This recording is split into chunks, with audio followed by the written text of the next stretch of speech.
كيف صوت الصاروخ؟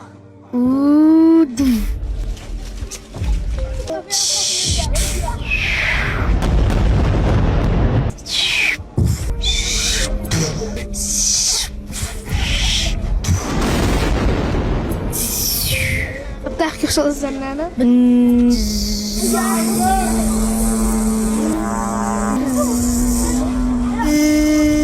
القطيفة بتطلع من الدبابة بتعرف تقلدها؟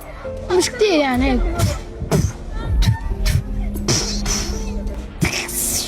الطيارة الاف 16 بتعرف تقلدها؟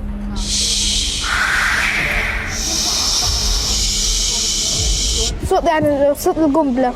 توت توت. أعزائي المشاهدين، أتمنى ألا تستمعوا إلى هذه الأصوات. لا أقصد عن الأطفال، بل أقصد عن الحرب. كان معكم محمد المقيد من دير البلح.